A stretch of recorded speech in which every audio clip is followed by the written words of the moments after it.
Muchas gracias por estar aquí. Pues esta es una reunión más del ciclo de México ante sí mismo que estamos realizando durante este año académico, de septiembre a mayo, junio del año próximo. Y pues sin duda les agradecemos muchísimo su presencia en esta conferencia. Tenemos hoy el privilegio de contar con el doctor Agustín Basabe Benítez, amigo de mucho tiempo, colega, en algunos momentos compañero en luchas por la transformación del régimen político de México, y quisiera presentarlo de manera muy sencilla antes de darle la palabra para la presentación de su planteamiento. Él es jefe de la Oficina de Vinculación y Relaciones Externas de la Universidad Iberoamericana en la actualidad, doctor en Ciencia Política por la Universidad de Oxford en Inglaterra en 1991, investigador de tiempo completo del Instituto de Investigaciones Sociales de la UNAM entre 88 y 89, profesor de la EGADE del TEC de Monterrey entre 96 y 97, director fundador del Departamento de Ciencia Política del Instituto Tecnológico de Estudios Superiores de Monterrey, profesor de tiempo completo de la Facultad de Ciencias Políticas y Sociales de la UNAM, académico distinguido de la Universidad Iberoamericana y profesor investigador del ITSES Ibero, director de posgrado de la Universidad Iberoamericana. Todo esto en distintos momentos, no crean que hace todo esto al mismo tiempo, cosa que le impediría venir a hablar con nosotros el día de hoy, si así fuera. Entre las publicaciones más relevantes que él tiene varios libros: México Mestizo, publicado por el Fondo de Cultura Económica; El Nacionalismo y Mexicanidad y Esquizofrenia; Antología de Andrés Molina Enríquez con La Revolución a Cuestas; autor de los ensayos Las fronteras del multiculturalismo, Universalismo axiológico y particularismo nacional, y otros capítulos y artículos de lo más importantes. En periodismo, él ha sido editorialista de Excelsior y de Reforma, hoy del Universal. Hoy, por cierto, sale un artículo de él muy importante celebrando a Maquiavelo en el 500 aniversario de la publicación del Príncipe, y haciendo un muy agudo ensayo una muy aguda reflexión sobre la incidencia de Maquiavelo hoy en nuestros días, en nuestra vida nacional. Ha sido panelista en el programa Primer Plano del Canal 11, de la mesa de monitor con José Gutiérrez Vivó, conductor del TV, de programas de televisión, ¿A qué le tiras?, en Efecto TV, y ha tenido cargos políticos y de gestión pública muy importantes: diputado federal por Nuevo León y presidente de la Comisión de Asuntos Fronterizos de la Cámara de Diputados. Fue consejero de Luis Donaldo Colosio en su campaña a la presidencia, secretario ejecutivo de la Conferencia Permanente de Partidos Políticos de América Latina, la COPAL, presidente nacional de la Fundación Colosio, miembro de la Comisión de Estudios para la Reforma del Estado, embajador de México en Irlanda, presidente del Consejo Consultivo del Frente Amplio Progresista, secretario técnico de la Comisión Ejecutiva de Negociación y Construcción de Acuerdos del Congreso de la Unión para la Reforma del Estado. Pertenece a la Oxford Society, es miembro del Consejo Editorial de la revista Politics, Groups and Identities. En fin, creo que tenemos con nosotros, y gracias, Agustín, por tu aceptación para compartir con nosotros tus ideas sobre la parlamentarización del régimen político en México, en tema en el que Creo que muchos de nosotros hemos participado y estamos sumamente atentos porque en la transformación del régimen político de México esta es sin duda una de las llamadas más importantes. Así es que sin más, te doy la bienvenida a Flaxo. Espero que sea la primera, si es que no es la segunda o una ulterior, para que nos visites con frecuencia. Y te doy la palabra.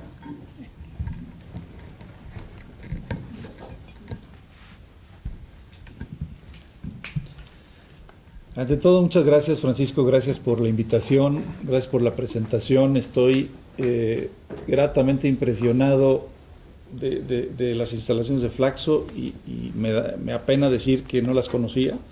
Es la primera vez que tengo el privilegio de venir, pero pues después de esta invitación te digo de una vez, Francisco, que regreso a la menor provocación. Bueno, habrá muchas.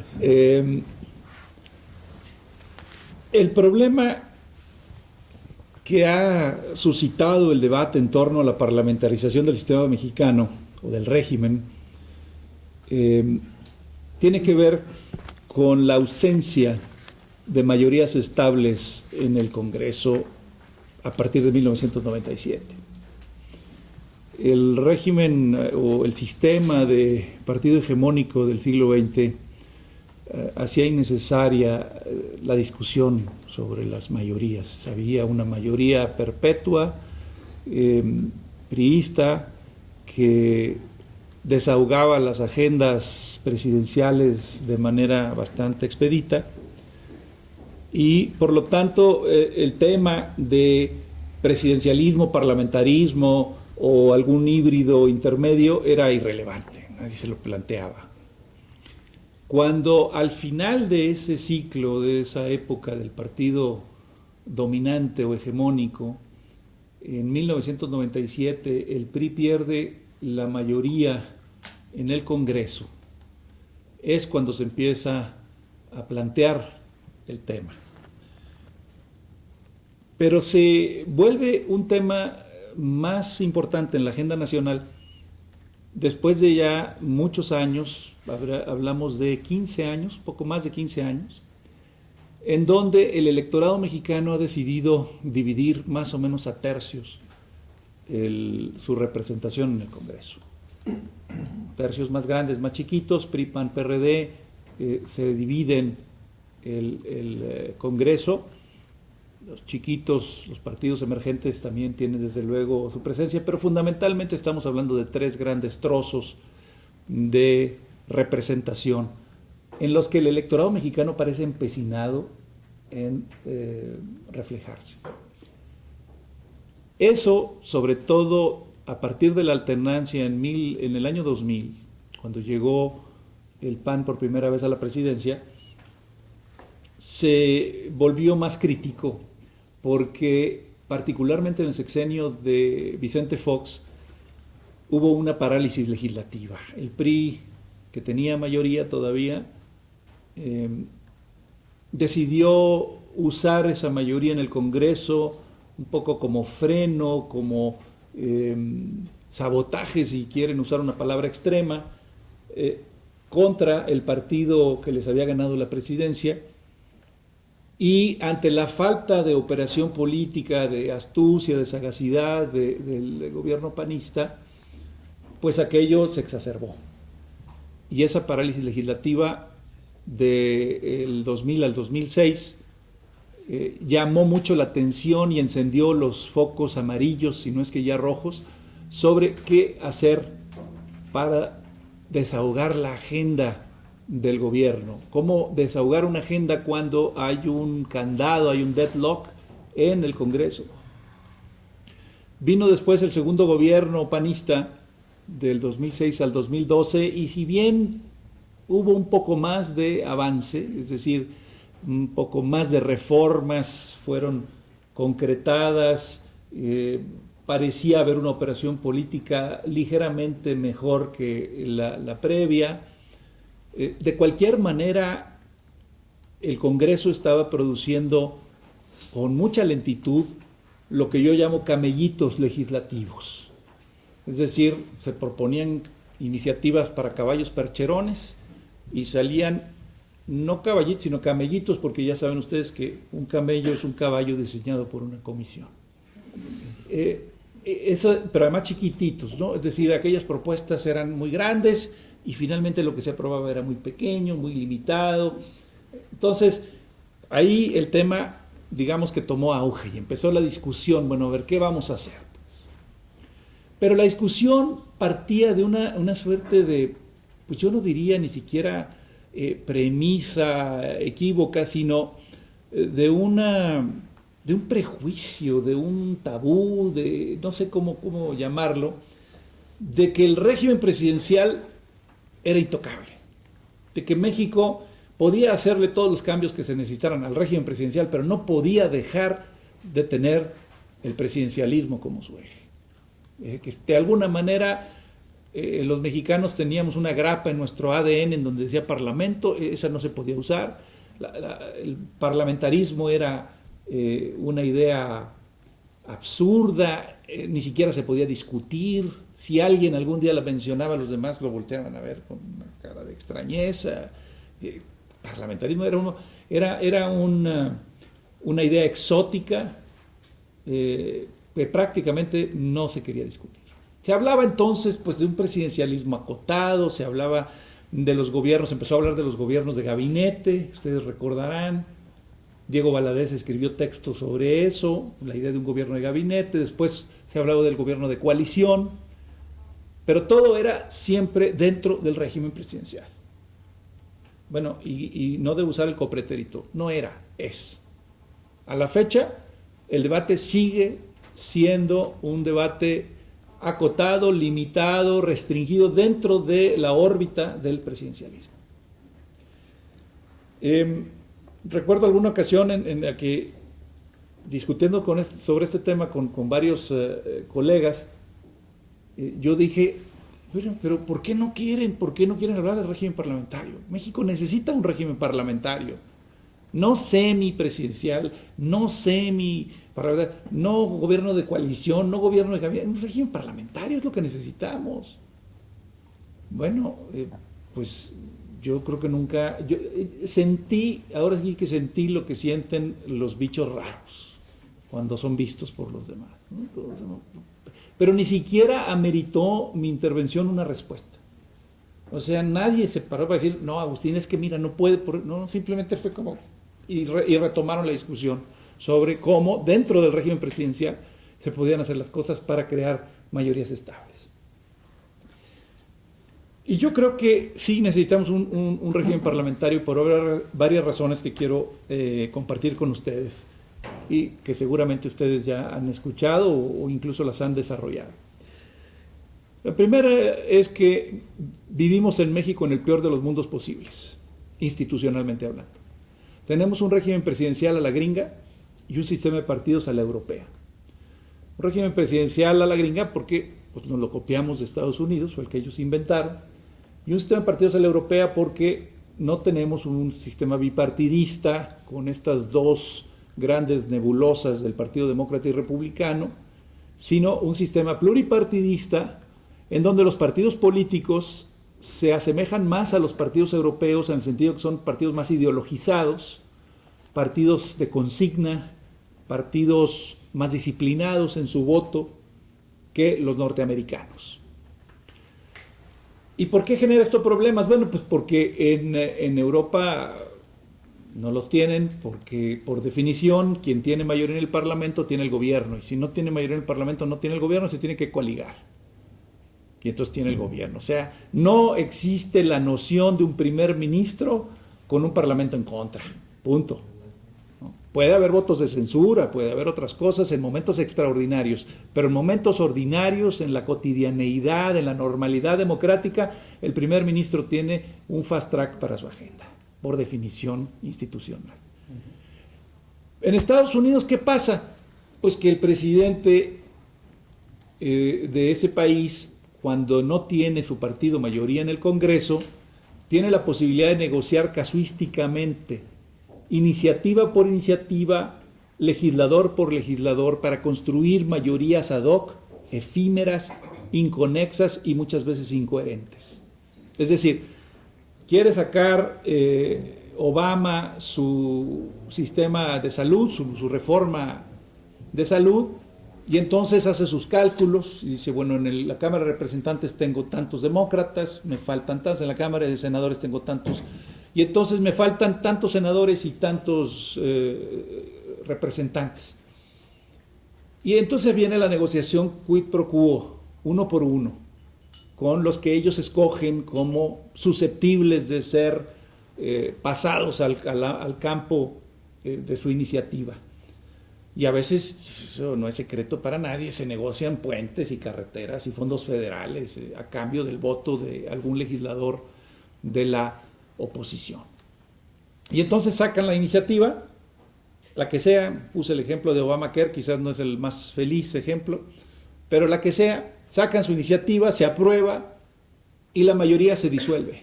Se acabó, ya no hay mayoría.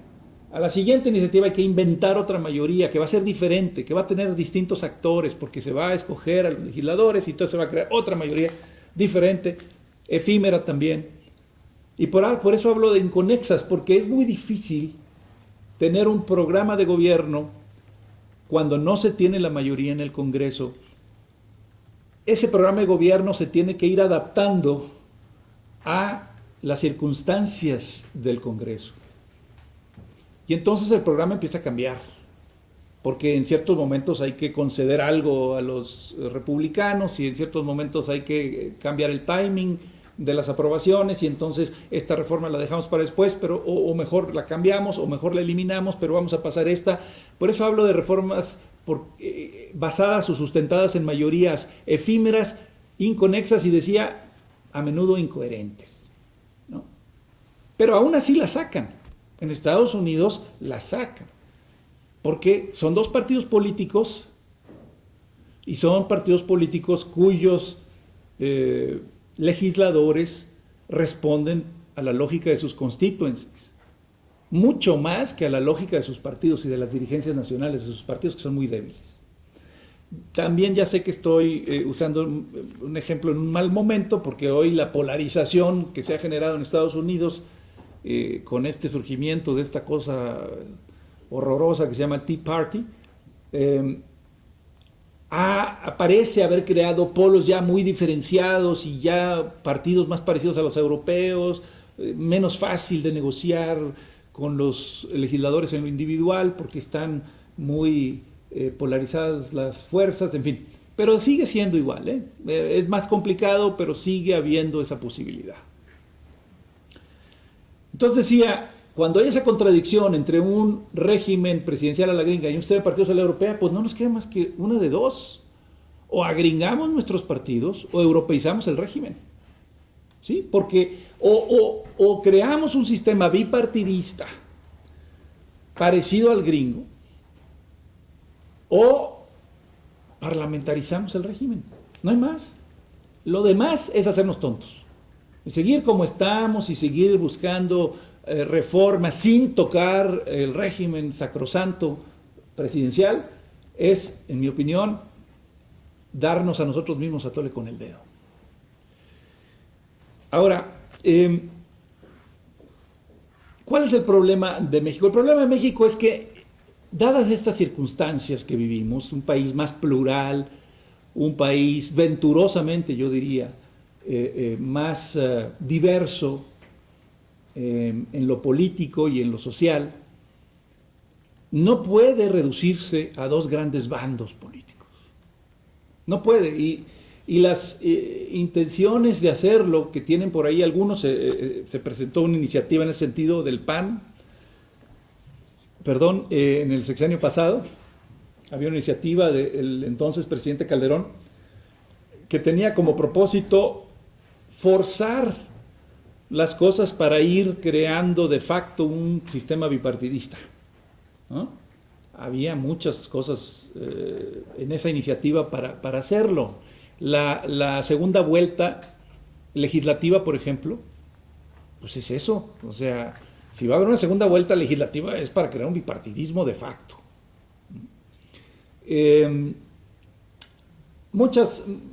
digo, creo que ustedes la recuerdan, esa iniciativa que sacó Calderón y que tenía como clara intención orillar, inclinar el sistema de partidos mexicano hacia el bipartidismo. Para mí es un gravísimo error.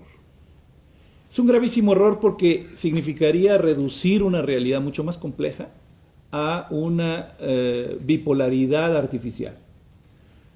Incluso si me apuran, les diría que sería o equivaldría a mandar una señal, y les va a parecer quizás exagerado lo que voy a decir, pero si lo piensan con calma, quizás me den la razón. Equivaldría, digo, a mandar la señal que se mandó en el 68. 68, cuando surgió este movimiento social que de alguna manera estaba demostrando que el sistema político mexicano ya tenía cuarteaduras, que ya había demandas sociales que el sistema no podía procesar por la vía pacífica, ¿no? La represión mandó la señal que pues prácticamente decía, señores, jóvenes, muchachos, quienes estén inconformes, por las buenas no van a llegar a ningún lado. Así con caminatas, marchas, protestas en la calle, eso es lo que quiero decir, por las buenas. No van a llegar a ningún lado porque lo vamos a reprimir. Váyanse a la sierra, váyanse a la clandestinidad, váyanse a la guerrilla. No es casualidad que haya sido en los 70, justamente después del 68, de esa masacre, cuando proliferaron los grupos guerrilleros, cuando nace la Liga 23 de septiembre como guerrilla urbana, cuando resurgen con más fuerza las guerrillas rurales en Guerrero, etc. Y es hasta 1977, cuando el sistema manda la señal correcta, con la reforma política de López Portillo y Reyes Heroles, que es cuando se crean las diputaciones plurinominales, se le da registro a la izquierda, en fin. ¿Cuál es la señal? Pues la señal opuesta al 68 es, no, perdón, me equivoqué, por las buenas sí se puede, mira, va a haber cauces institucionales, vas a estar en el Congreso, deja las armas, vente a la vida institucional y vas a poder hacer algo, vas a poder cambiar, vas a poder legislar, ¿no? Y la izquierda ya va a tener por primer registro oficial, va a ser un partido, en fin, con todas las de la ley. Y efectivamente eso, más la guerra sucia de esa época, pues da como resultado que muchos dejen la guerrilla y se vayan a la vida institucional. Cuando yo fui diputado, yo tenía varios compañeros que habían sido guerrilleros. Recuerdo a Rosalvina Garavito con una bala todavía por ahí en el pulmón. Recuerdo a Camilo Valenzuela, recuerdo varios diputados perredistas que habían estado en la guerrilla y que ahora estaban. Yo recuerdo cuando vi subir un día a tribuna a Rosalvina a discutir si el déficit debería de ser del 1.5, del 2%, yo dije, este país ya cambió. O sea, esta mujer hace unos años estaba batiéndose a balazos en los condominios Constitución, en Monterrey, con la policía, porque quería destruir el Estado burgués, y ahora está en la Cámara de Diputados debatiendo sobre el tamaño del déficit, ¿no? Bueno, digo que forzar un bipartidismo en México equivaldría a mandar otra vez la señal del 68, quizás exagerando las cosas, pues por la sencilla razón de que el partido que saldría marginado sería la izquierda, sería el PRD, sería Morena, serían los que quieran llamar ustedes de izquierda en este país. Es obvio que el transformar artificialmente nuestro sistema de partidos a un sistema bipartidista es marginar a la izquierda. Esa es la dedicatoria. Esa es la dedicatoria. Es hacer un régimen PRI-PAN. Y bueno, pues así que, como diría el clásico de Ciudad Juárez, ¿pero qué necesidad? No tiene ningún sentido hacer eso. Es contraproducente, es un atentado contra la gobernabilidad del país. Si de por sí Si de por sí hay una percepción en buena parte de la izquierda mexicana de que hay un veto hacia la izquierda para que llegue a la presidencia de la República, y que el fraude del 88 y el fraude del 2006 y que entonces hay un veto. Bueno, si ya está ese caldo de cultivo para que esa franja, digamos, que está en la frontera entre la izquierda revolucionaria y la izquierda institucional o democrática, se vaya, cruce la línea para el otro lado, bueno, pues ahora sí que mandar este mensaje pues es prácticamente ya, pues no es darse un tiro en el pie, es darse un tiro en la cabeza, ¿no? Entonces es absurdo tratar de agringar a los partidos. Entonces, ¿qué nos queda? Pues europeizar el régimen, es decir, parlamentarizar el régimen. ¿Por qué? Porque en este país ya quedó claro, insisto, desde el 97, y yo creo que en el futuro previsible así va a ser, que la sociedad no va a cambiar su decisión de dividir a tercios el Congreso. Y por lo tanto, ningún partido puede gobernar solo este país. Ningún partido puede gobernar solo a México ya. Ustedes dirán, bueno, se puede gobernar con alianzas, sí se puede. Los defensores del presidencialismo siempre dicen eso. No, pues es cuestión de astucia, de sagacidad, es cuestión de negociar, y sí pasan las cosas. Y mira Brasil, siempre poniendo ejemplo a Brasil, los defensores del presidencialismo, yo me reía mucho y todavía no había mensalao. Todavía no había mensalao. Pero yo ya me reía porque yo ya conocía a mis amigos brasileños. Y yo dije, el régimen presidencial con un sistema pluripartidista, así como en México, funciona con corrupción. Claro, comprando diputados de oposición para pasar, como fue el mensalao, como lo hizo Lula. Punto. Lula demuestra que el presidencialismo en América Latina sí funciona. No, Lula demuestra que funciona con aceitando con dinero. Y no lo digo en detrimento de Lula, yo lo admiro mucho y me parece que fue un gran presidente. Simplemente me parece que institucionalmente, estructuralmente no podía funcionar de otra manera. Igual en México. ¿Okay? O a tumbos, o sí sacando una cosita por aquí, una cosita por allá, pero de manera como lo que queremos, como lo que necesitamos, con las reformas que necesitamos, no. Entonces por eso yo le llamo a la parlamentarización del régimen la madre de todas nuestras reformas. Porque si no sale esa reforma, entonces todas las demás van a seguir pasando los mismos problemas y se van a seguir deformando y vamos a seguir produciendo camellitos legislativos, ¿no? En lugar de los caballos percherones que necesitamos para jalar la carreta. Entonces, si ningún partido puede gobernar solo, ¿qué necesitamos? Pues necesitamos coaliciones. ¿Y cuál es el mejor sistema para incentivar, regular las coaliciones? El parlamentarismo, por favor. Pues digo, ese es algo que desde hace años se sabe.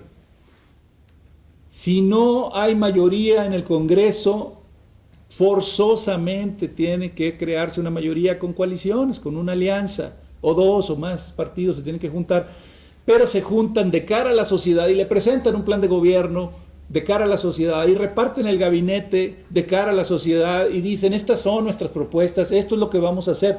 Ya Lima, porque bueno, pues son partidos diferentes, hay discrepancias, bueno, pues muy bien, ya nos pusimos de acuerdo. Y mira, en esto que no quiere el partido A, lo vamos a quitar, esto que no quiere el partido B lo vamos a quitar, pero vamos a poner esto que sí quiere el A y el B, y aquí está. Este es el plan de gobierno, así vamos a gobernar. Son mayorías estables, de largo aliento y coherentes. Eso es lo que se genera. No, pero entonces es debilitar al Ejecutivo, dicen también los defensores del presidencialismo. Es que se debilita al Ejecutivo. Los regímenes parlamentarios debilitan al Ejecutivo. Ay, caray, yo realmente, ahí sí me declaro incompetente para entender ese argumento. ¿De veras creen que Fox, Calderón e incluso Peña Nieto son más poderosos que lo que es cualquier primer ministro europeo, incluido el de Italia, por cierto, porque Italia siempre tenía el San Benito, de decir, es la prueba que el parlamentarismo es inestable, y pues ya Italia se quitó ese San Benito hace rato, a pesar de sus pesares y que siguen teniendo problemas. El primer ministro, cualquier primer ministro europeo, me van a decir que de veras es relativamente hablando, por supuesto, me refiero al interior de su país, es más débil que Peña Nieto. En cuanto a pasar sus reformas, en cuanto a sacar su programa de gobierno, no, de ninguna manera, perdónenme, pero no. No es cierto que el Ejecutivo se debilite con un régimen parlamentario. Esa es una falacia. Claro, si pensamos en la tradición latinoamericana, caudillesca, el culto a la personalidad y de fortalecer líderes más que liderazgos o instituciones, pues sí, pero en términos de eficacia gubernamental, de gobernanza, de gobernabilidad, no lo es. Si se coaligan los partidos y presentan ese programa de gobierno consensuado frente a la sociedad, pueden tener, por lo menos durante el periodo que dure el Parlamento, 5 años, 6 años, 4 años, lo que sea, antes de que se llamen elecciones, un proyecto estable, coherente, y que se puede desahogar con relativa expedición, es decir, que puede ser suficientemente expedito, lo suficientemente rápido. Y luego hay otra objeción, dicen, no, pero es que entonces, fíjense qué curioso, unos dicen que se debilita al Ejecutivo y otros dicen que se le da demasiado poder, puesto que como primer ministro, como se le llama en España, pues es presidente, porque también dicen es que primer ministro en México, ¿no? Le buscan por todos lados. Bueno, en España se llama presidente. No, se le da demasiado poder, dicen otros, ¿no? No se le debilita, se le da demasiado poder, porque ataca todo por su agenda por fast track. Caray, ¿y el voto de censura? ¿Eso qué es? ¿Eso no es una forma de acotar al Ejecutivo? En fin, hay muchos, ustedes seguramente ya han leído todos estos textos de Juan Linz o de Arturo Valenzuela, en fin, de todos los parlamentaristas que desde hace muchos años han venido promoviendo la parlamentarización de los regímenes latinoamericanos, no solo el nuestro, los latinoamericanos en general. No tengo que abundar en eso. Lo que sí creo que vale la pena decir es que esta tendencia que tenemos a veces los mexicanos hacia lo híbrido, no sé si nos venga del mestizaje, pero esa tendencia que tenemos a decir, no, pero no, es que un régimen parlamentario no, porque es exótico, porque los mexicanos no podemos, porque somos presidencialistas, etcétera. Entonces, vamos a un régimen de un gobierno de coalición o a un gobierno de gabinete, con tal de dejar la figura presidencial ahí y el régimen. Entonces vamos a un gobierno de gabinete o vamos a un gobierno de coalición. Yo, francamente, a veces creo que esos híbridos son peores que las dos opciones equidistantes. Lo digo pensando, perdónenme que el tema coyuntural, pero lo digo pensando en el INE, ¿no? Ahora en México, el Instituto Nacional de Elecciones, del que tanto se habla. Se propone que desaparezca el IFE, el Instituto Federal Electoral, para que se cree el Instituto Nacional de Elecciones, que absorba a los institutos estatales electorales, por la sencilla razón de que en México no hay federalismo, sino feuderalismo, porque tenemos señores feudales como gobernadores, y se les quiere quitar el control de las elecciones y de sus propias sucesiones, porque estamos pasando el maximato a los minimatos, y entonces se les quiere quitar esa potestad a los gobernadores, les quieren arrancar un trozo de poder, y entonces está bien, es otro debate. Pero lo que quiero decir es, ya se llegó a la conclusión, según dicen los periódicos, de que no se va a hacer el INE como se planteaba, un Instituto Nacional Electoral grandote que absorba todos los institutos estatales electorales y organice todas las elecciones del país, las federales y las locales. No, se va a hacer un híbrido en donde el INE va a nombrar a los consejeros de los institutos estatales electorales que van a seguir existiendo. Y yo digo, francamente, ese híbrido me parece peor que lo que tenemos ahorita, ¿no? O sea, francamente, ese híbrido del INE me parece peor que el IFE. Yo, si a mí me dan a escoger y me dicen, vamos por un INE híbrido, y digo, déjenme el IFE, por favor, ¿cómo está?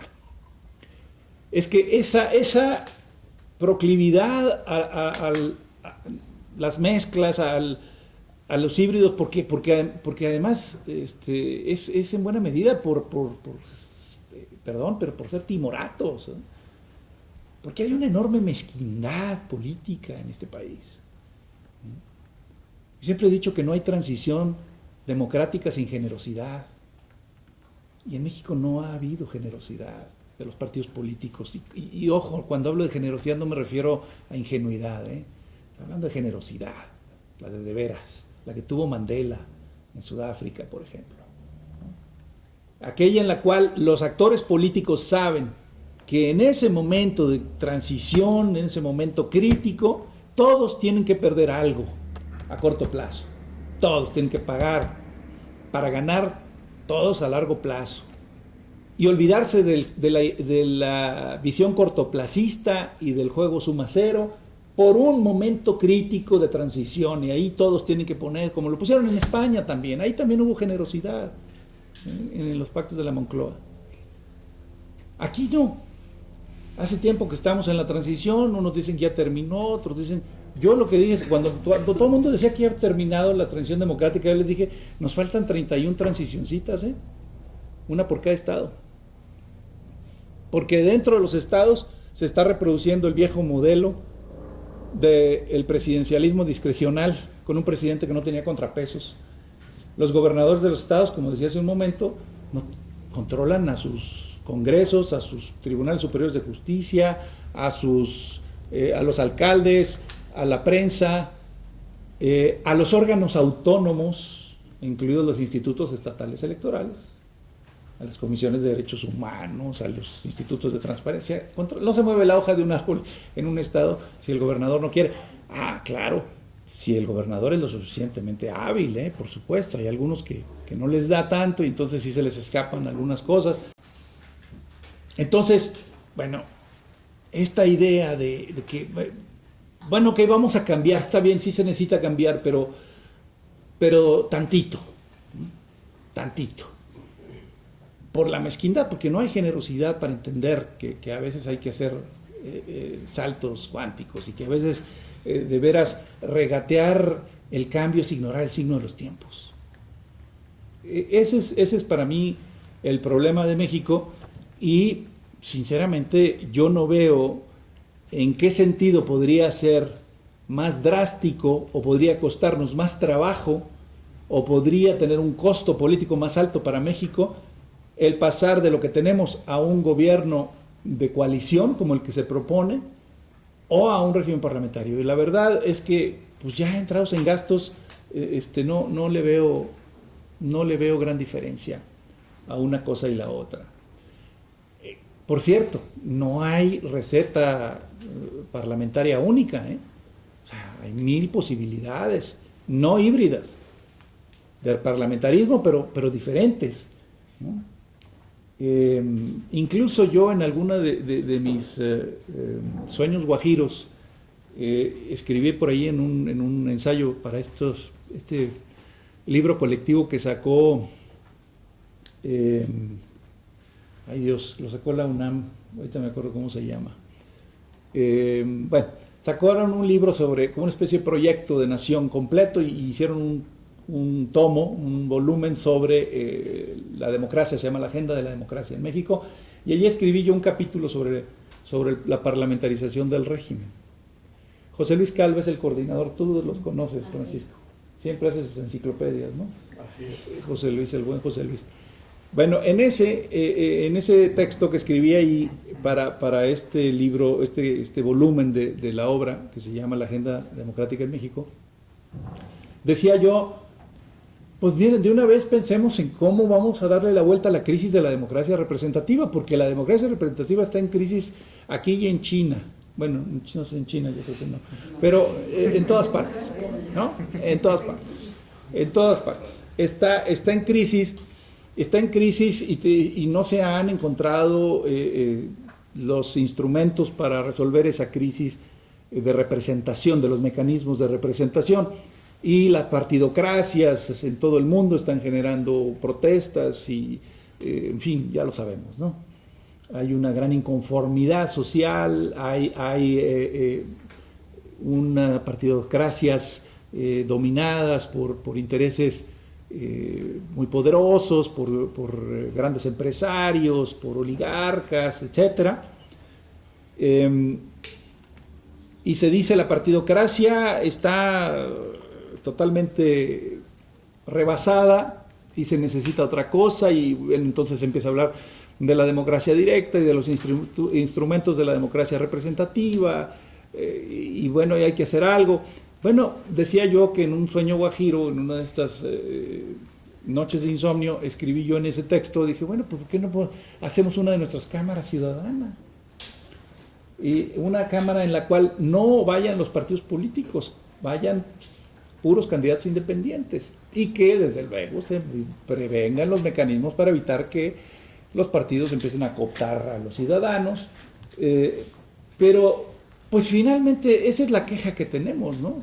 La queja que tenemos es que la partidocracia no tiene ningún límite y que todos estos órganos, otra vez organismos autónomos, están dominados por los partidos y reproducen, cuando son órganos colectivos, órganos colegiados, reproducen en su composición también las cuotas de poder, ¿no? 3 del PRI, 3 del PAN, 3 del PRD, o 4 de no sé qué, 4, ¿no? Y estamos viendo eso en el IFE, y lo estamos viendo en el IFAI, y lo estamos viendo en todos lados, ¿no? Se están reproduciendo otra vez ahí las cuotas, los porcentajes de los partidos. Bueno, pues sí, pero claro, por ahí tienen que pasar los representantes o los integrantes de estos órganos colegiados, porque la única instancia que tiene una representatividad nacional, que ha sido electa, que ha pasado por el tamiz de la voluntad popular, pues es el Congreso. Y entonces, porque hay quienes dicen, bueno, pero es que que los nombre el colegios de profesionistas y universidades y academias, ¿y a esos quién los eligió? ¿A esos dónde se les dio la ciudadanía mexicana? No, pues, entonces tienen que pasar por el Congreso, ¿no? Para adquirir legitimidad democrática. Bueno, pues entonces que una Cámara sea ciudadana, ¿no? Para que ya los partidos no piten. Pero en fin, esa es una locura que se me ocurre en su momento, que no viene al caso. Lo que sí viene al caso es que creo que lo único que puede solucionar este problema que sigue teniendo México de la ausencia de mayorías estables es el régimen parlamentario, con las características que le quieran dar, pero un régimen parlamentario.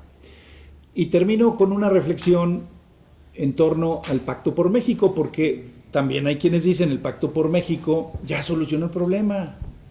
Que ya ves que hablabas de regímenes parlamentarios. Si el Pacto por México ya resolvió el problema, ya se pueden procesar acuerdos y salen muy bien con un régimen presidencial. Bueno, yo lamento ser aguafiestas, pero el Pacto por México no va a solucionar el problema, y no solamente no lo va a solucionar ni siquiera por un momento, digamos, temporalmente, provisionalmente, porque ya estamos viendo todas las presiones que hay en torno a él, y porque las características o las condiciones que dieron origen al Pacto por México son, digamos que peculiares, por decirlo suavemente, y difícilmente repetibles. Me parece que el Pacto por México no va a ser una solución de fondo, en primer lugar porque no existe, jurídicamente hablando no existe, es una especie de entelequia, que por cierto genera grandes protestas, enorme escozor en el Congreso, en las dos cámaras, porque con toda razón los legisladores dicen, bueno, pero espérame, tú vas a procesar allí en esa caja negra llamada Pacto por México una serie de reformas, y luego me las vas a dar, y me vas a dar la orden de que yo simplemente vote y las pase así como las acordaste. Pues no, pues yo fui electo para legislar y para discutir. Entonces, bueno, pues todas las presiones que hay en torno al pacto, que seguramente lo van a reventar muy pronto, demuestran que no es la solución. que la solución viene de una reforma de fondo institucional a nuestras estructuras políticas. Yo soy de la opinión incluso de que necesitamos una nueva constitución en México. Me parece que la que tenemos es absolutamente disfuncional. Es una constitución rebasada por la realidad. Para empezar, es una constitución que nació con malformaciones congénitas porque pues heredó esa tendencia que tenemos desde la colonia, de poner la norma muy lejos de la realidad y hacer normas que en realidad son aspiraciones y son proyectos a futuro y no son la guía cotidiana del comportamiento de la sociedad como debe ser cualquier norma, sino algo que se va a violar sistemáticamente pero que algún día se va a poder aplicar, ¿no? De ahí nos viene, es el acátese pero no se cumpla de la colonia, que sigue vigente en México hasta la fecha, ¿no? Pero además de eso, porque es una constitución hecha para un país que ya no existe, porque tiene más de 500 enmiendas, porque ya es un galimatías prácticamente ilegible. Éramos el segundo lugar en extensión de las constituciones del mundo, nos ganaba la India. La mexicana tiene 55,000 palabras, pero la de la India nos ganaba, estábamos en segundo lugar, pero con un gran esfuerzo hemos logrado remontar y ya tenemos el liderazgo. Estábamos en primer lugar porque la sola reforma de telecomunicaciones, nada más la reforma constitucional en materia de telecomunicaciones, tiene una extensión superior a toda la Constitución de Estados Unidos. Y entonces esa que ya está en la Constitución, ya nos hace rebasar a la India. Entonces, para que tengamos algún motivo de orgullo, además de haberle ganado a Nueva Zelanda. Entonces, bueno, yo sí creo que necesitamos una nueva constitución descargando ese fardo reglamentario en leyes orgánicas constitucionales, como en España quizás, ¿no? Ese escalón intermedio entre la Constitución y las leyes secundarias, descargando ahí ese fardo reglamentario que tanto nos pesa, ¿no? Bueno, por favor, está en la Constitución mexicana el número de segundos que deben durar los spots en las campañas. Ahí está en la Constitución, ¿eh? Si los partidos un día se ponen de acuerdo y dicen, son muy breves los spots, como lo son, por cierto, debemos, en lugar de la spotización y de tener spots tan breves, debemos hacer spots más largos, usar los tiempos oficiales para debates, y entonces en lugar de 20 segundos que sean 25 o 30 o 60, hay que cambiar la Constitución. Hay que cambiar la Constitución, hay que ir al constituyente permanente. ¿Ok? En fin, bueno, yo sí creo que necesitamos una nueva Constitución con un régimen parlamentario. Me dicen que es una propuesta demasiado radical. A mí apenas me parece suficiente para encarar los problemas que tenemos, y me parece también la piedra de toque necesaria para avanzar en todas las cosas que tenemos pendientes los mexicanos, porque estamos rezagados en prácticamente todo. Como siempre, llegamos a los debates tarde y no se diga a las acciones. Entonces, si de veras queremos pues lanzar este país hacia otros niveles y quitarnos de encima esos dos estigmas que tenemos, que son para mí los dos tumores cancerosos que nos afectan desde nuestro nacimiento: la corrupción en primer lugar y en segundo lugar la desigualdad. Y los pongo en ese orden porque así se generan y así se retroalimentan unos a los otros. Si de veras queremos tener un país en donde no haya esa vergüenza de 50% más menos de pobres y esas desigualdades atroces y lacerantes y esa corrupción rampante que nos desangra todos los días, yo creo que necesitamos una reforma de ese tamaño, del mismo tamaño. Muchas gracias.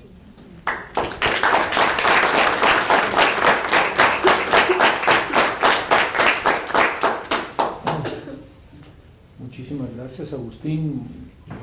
Creo que tu presentación ha sido extraordinaria y muy al punto de los problemas que México que México pasa. Quiero ahora, nuestra tradición en este ciclo es tener un comentarista de casa para cada uno de los invitados.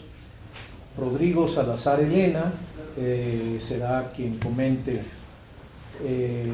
haga las observaciones para la discusión y después abriremos una ronda de preguntas, comentarios y respuestas.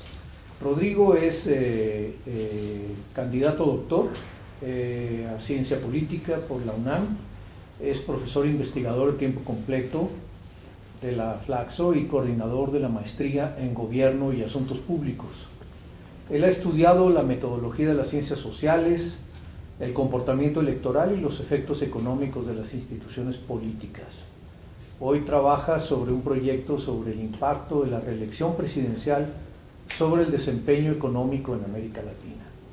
Entre sus publicaciones más recientes está Doble Ronda Electoral y Apoyo al Presidente, el caso de Perú, en Colombia Internacional del año pasado, El Estado de la Ciencia Política en México, un retrato empírico en política y gobierno, el año 2011, y un poquito antes, Symbolism and Ritual in a One-Party Regime, Unveiling Mexico's Political Culture, en la Universidad de Arizona.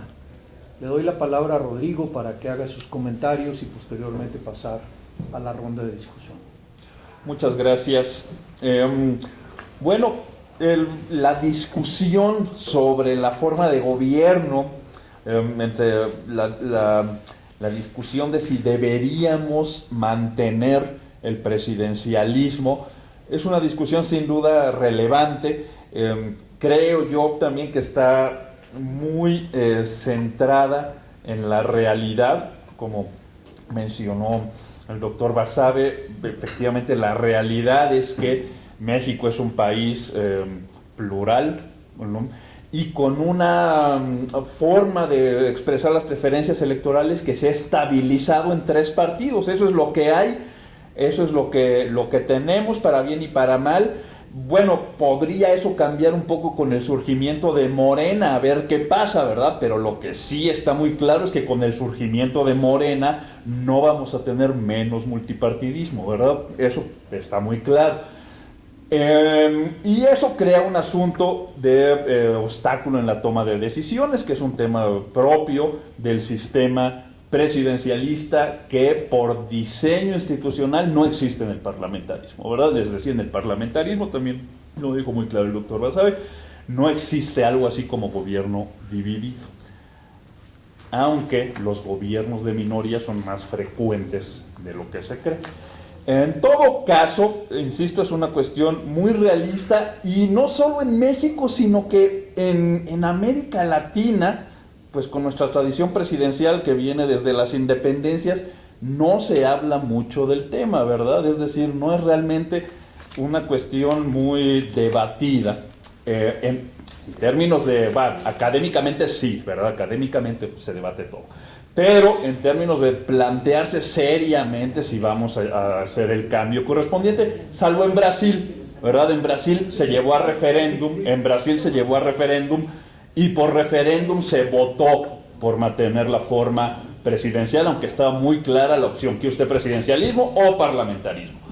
Y en Bolivia, ¿verdad? En Bolivia la forma de gobierno antes de la última constitución se llegó a conocer incluso como presidencialismo parlamentarizado. Ahora voy a abundar sobre la forma de gobierno de Bolivia, pero es en América Latina la experiencia más cercana en el siglo XX que se ha tenido al parlamentarismo. Pero por otro lado también me parece que esta discusión tumba mitos, ¿no? Como el mito de que el presidencialismo es sinónimo de liderazgo fuerte. Pues no es, ¿verdad? Aquí hay que decir algo muy claro, nada que ver. El parlamentarismo tiene una virtud, ¿verdad? El parlamentarismo es lo que ocurrió en el desarrollo histórico cuando el rey dejó de ser poderoso en Inglaterra, ¿verdad? Tiene esta cosa natural, digamos, el parlamentarismo. En cambio, el presidencialismo es producto del diseño deliberado, ¿verdad? Es algo inventado por el bueno, así les llaman ellos, ¿verdad? Los padres fundadores de los Estados Unidos, con el objetivo explícito de limitar el poder. En serio, el presidencialismo es una forma de gobierno inventada para tener un ejecutivo limitado.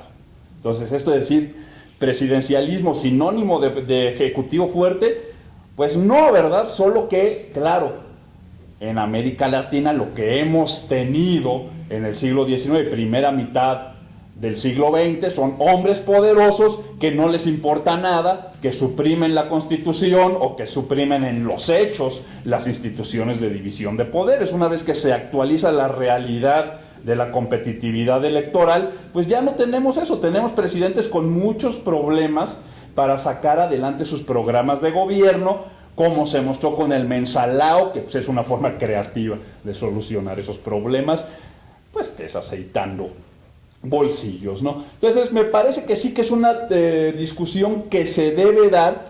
También tiene la evidencia muestra que los gobiernos parlamentarios son más estables desde el punto de vista de la sobrevivencia del régimen político democrático. Eso es la evidencia que existe, los estudios que hay le han buscado, le han dado la vuelta. Hay presidencialismos menos propensos a la crisis que otros, sin duda, pero en promedio, pues eso es lo que tenemos, ¿verdad? Me gustaría que hubiese más investigación sobre las consecuencias económicas de estas formas de gobierno, pero no hay aún, al menos que yo conozca. En todo caso, y aún tomando en cuenta todo esto, lo que yo quisiera aquí un poco platicar es hacerlo un poquito de abogado del diablo y hablar de los peligros del parlamentarismo, ¿verdad? Haciendo aquí alusión al título del libro de Linz, que no son los peligros que se asumen o se han demostrado existen en el presidencialismo, pero son de otro tipo, ¿verdad? Es decir, está bien, yo lo que creo que deberíamos platicar también en este tipo de discusiones es ¿qué tipo de presidencialismo es el óptimo? De parlamentarismo, ya me traicioné un poco. ¿Qué tipo de parlamentarismo es el óptimo? Porque, a ver, si algo entre sus defectos, el presidencialismo tiene una gran virtud señalada por Powell, ¿verdad? Que es la responsabilidad, ¿no? Es un poco paradójico, ¿por qué? Porque hay una gran visibilidad en el presidencialismo de quién es responsable de las decisiones o quién se hace responsable de las decisiones y a quién debemos premiar o castigar, porque hay una cabeza visible, pero por otro lado le quitamos herramientas para hacerse realmente responsable, pero el beneficio del presidencialismo es la responsabilidad, ¿verdad? De decir, este gobierno no me gustó, voy a votar por otra persona. O este gobierno me gustó, voto por la persona en el gobierno o por el partido en el gobierno. Eso es responsabilidad. El parlamentarismo no tiene responsabilidad, en el sentido que aquí lo digo, bueno, a veces sí y a veces no. ¿De qué depende? Del sistema de partidos que opera en la sociedad, ¿verdad? Entonces, ¿en qué circunstancias se pierde esta responsabilidad? Aquí traigo el tema, pues al parecer muy manoseado, el ejemplo de Italia, pero yo diría que el problema con Italia es que ha sido muy estable en toda esta inestabilidad, o tiene un problema de estabilidad. ¿En qué sentido? Durante décadas, la democracia cristiana fue ajonjolí de todas las coaliciones, a pesar de perder crédito, reputación y votos consistentemente, pero siempre se mantuvo dentro de las coaliciones gobernantes. Algo similar pasó en Holanda, ¿verdad? Una situación muy similar. ¿Y por qué el sistema de partidos es responsable de esto? Pues esto es lo que pasa, y lo señaló Sartori en su momento, cuando el centro está ocupado, ¿verdad? Cuando el centro está ocupado. Entonces, ¿qué pasa cuando siempre se mantiene la democracia cristiana, por decir el caso de Italia, en el gobierno, más allá de los rotundos cambios en las preferencias electorales? Pues el régimen pierde un poquito de credibilidad, las actitudes antipolíticas se acentúan, ¿verdad?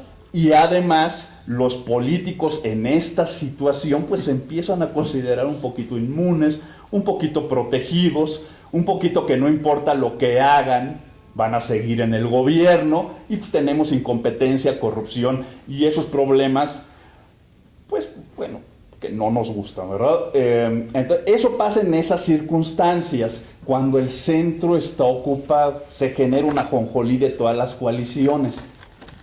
El caso contrario, donde sí hay responsabilidad muy clara, es cuando este multipartidismo, que insisto, no hay, es un error querer reformarlo, ¿verdad? O reducirlo artificialmente. Cuando este multipartidismo se ordena alrededor de dos polos, ¿verdad? Sigue siendo multipartidista, ¿no? Pero el caso, bueno, el caso más claro de responsabilidad es el sistema político, el sistema de partidos de Inglaterra, que en realidad es bipartidista. Pero tenemos el agrupamiento del multipartidismo en dos polos, en casos como el francés, muy claramente, el alemán, ¿verdad? En Alemania, pues, la competencia se da alrededor de la democracia cristiana y de la socialdemocracia, con sus partiditos pululando alrededor, que son los que les permiten a formar las mayorías para tener las coaliciones de gobierno. Algo similar ocurre en España, ¿verdad? Entonces, cuando la gente se cansa del PSOE, vota por el Partido Popular y tiene la certeza de que el PSOE se va castigado, y cuando se cansan del Partido Popular, van a votar por el PSOE y sus partidos coaligados, y en esas circunstancias tenemos la combinación de parlamentarismo, coalición y por lo tanto gobierno de mayoría y responsabilidad. Entonces mi última reflexión sería: ¿qué tenemos en México? Entonces, ¿qué tendríamos de adoptar el parlamentarismo? ¿Responsabilidad o no? Pues no sabemos. A mi juicio sí hay una ajonjolí de todas las coaliciones, sería el PRI, porque es un partido muy grande, muy importante, ¿verdad?, que se ubica en el centro, y si lo pensamos, pues sí, las coaliciones naturales serían PRI-PRD, PRI-PAN, que son las que vemos en el Congreso, efectivamente, y eso es lo que estaríamos viendo en los gobiernos. No que yo tenga nada contra el PRI, ¿verdad?, pero lo que tendríamos es eso, y eso le da un elemento, si se quiere, de rigidez o insensibilidad de las coaliciones de gobierno a los cambios en las preferencias electorales. Ahora está el tema Morena, que traje a colación.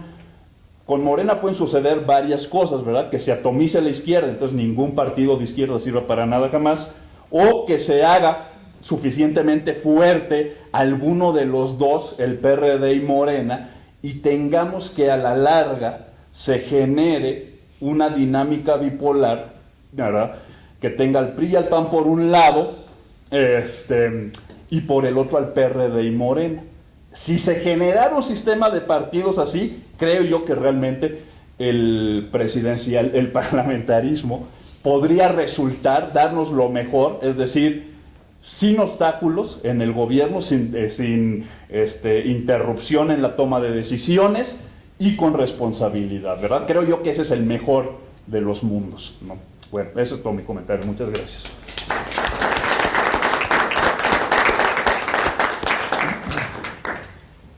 Muchas gracias, Rodrigo. Bueno, pues no sé si nuestro invitado quiera observar algo ahora. Me parece que es un buen momento para el comentario, y después podríamos abrir una intervención de preguntas y Sí, respuestas. sí, solo dos cosas que me parecen, y voy a tratar de decirlo rápidamente para dejar más espacio al diálogo. Una, lo de que es un riesgo inherente al parlamentarismo el que un partido o varios estén ahí siempre, pese a su desprestigio o su pérdida de apoyo electoral, y que por lo tanto eso ayuda al desprestigio de la política y de la democracia. Me parece que eso no tiene nada que ver con el parlamentarismo, y pasa exactamente igual en el presidencialismo. México, régimen presidencial a ultranza, tenemos el mismo problema de siempre. Hay tres partidos igualmente desprestigiados. Yo creo que ya se emparejaron. Hubo un tiempo en que el PRI llevaba la delantera con mucho en el desprestigio, pero yo creo que a estas alturas ahí van. Ya el PAN y el PRD lo han alcanzado, y yo creo que los tres están más o menos igualmente desprestigiados. Y ahí están, y no hay de otra sopa. Y la gente está cada vez más decepcionada y desencantada del sistema político y de la democracia, porque no hay otros partidos, porque tienen que recurrir, porque si no es uno es otro. Lo que no tiene nada que ver con el parlamentarismo, pasó efectivamente en Italia, ha pasado en otros países parlamentarios, pero pasa en Estados Unidos también. Hay un gran desencanto con los dos partidos. Después de el secuestro primero y luego esta bronca del presupuesto y el bloqueo de los republicanos, las encuestas son abrumadoras. Creo que la última que vi era el 75%, 80% de la gente diciendo ni el republicano ni el demócrata, son dos porquerías y no quiero nada con ellos. Pero pues no hay más, entonces pues ni modo, tengo que seguir votando por los republicanos, por los republicanos. Yo creo que eso no tiene que ver con el parlamentarismo, es un problema otra vez de la crisis de la democracia representativa. Y la otra, que si en México adoptáramos el régimen parlamentario, el partido bisagra, el partido pivote sería el PRI. Sí puede ser, pero también puede ser, ciertamente no lo sería ahora, de cara al 2018 no lo sería. Yo percibo por mis pláticas con gente de los partidos, de las dirigencias del PAN, del PRI, del PRD, una pero muy grande tendencia, y no estoy hablando por cierto de las dirigencias nacionales, ojo, estoy hablando de las dirigencias estatales de los partidos, una pero gigantesca atracción entre panistas y perredistas. Bueno, no sé si sean feromonas, pero yo lo que nunca antes había visto. Antes, cuando le decían a los panistas en los estados, insisto, estoy hablando de las dirigencias estatales, cuando se les decía, oye, PAN, una alianza con el PRD, sacaban crucifijo y no. Y lo mismo el PRD, una alianza con el PAN, no, ¿qué te pasa? No. Bueno, hoy la piden a grito, los dos. He hablado con muchos dirigentes perredistas y panistas en los estados y todos me dicen, pero voy a irme de rodillas a la Basílica de Guadalupe para que pueda haber una alianza PAN-PRD. Eso no lo había visto yo antes. Y todos están pensando de cara a 2018 porque dicen nadie le va a ganar al PRI, ni el PAN ni el PRD le van a poder ganar al PRI en 2018 y tienen que ir juntos en una alianza como fueron en Oaxaca, como fueron en Puebla, y tienen que haber una alianza. Eso yo no lo había visto nunca y lo estoy viendo ahora cada vez más fuerte. Y también en las dirigencias nacionales, también en las dirigencias nacionales, nada más que como las dirigencias nacionales están partidas y el PAN ya se perredizó y entonces ya tiene tribus también, pues ya no se sabe a cuál hablarle, pero habla uno con Madero y con Cordero y los dos dicen también, oye sí, pues la verdad es que una alianza con el PRD para ganarle al PRI en 2018, a mí me gusta la idea, y Zambrano dice lo mismo, y hasta Bejarano, o sea, digo, estoy viendo de cara al 2018, yo estoy viendo que si hubiera parlamentarismo sería una alianza PAN-PRD contra el PRI, pero bueno, sí es cierto, el riesgo existe, no, tampoco lo voy a soslayar. Pero yo sí creo que por lo menos hoy en las circunstancias actuales del temor creciente de la oposición, de la actual oposición panista y perredista, de que el PRI vuelva a perpetuarse en el poder, si no 71 años, pues no sé, unos cuantos, sí veo una naturalita alianza en un régimen parlamentario, PAN-PRD, para gobernar en contra del PRI. Pero claro, eso dependería de los resultados electorales. Esos son los comentarios que quería hacer.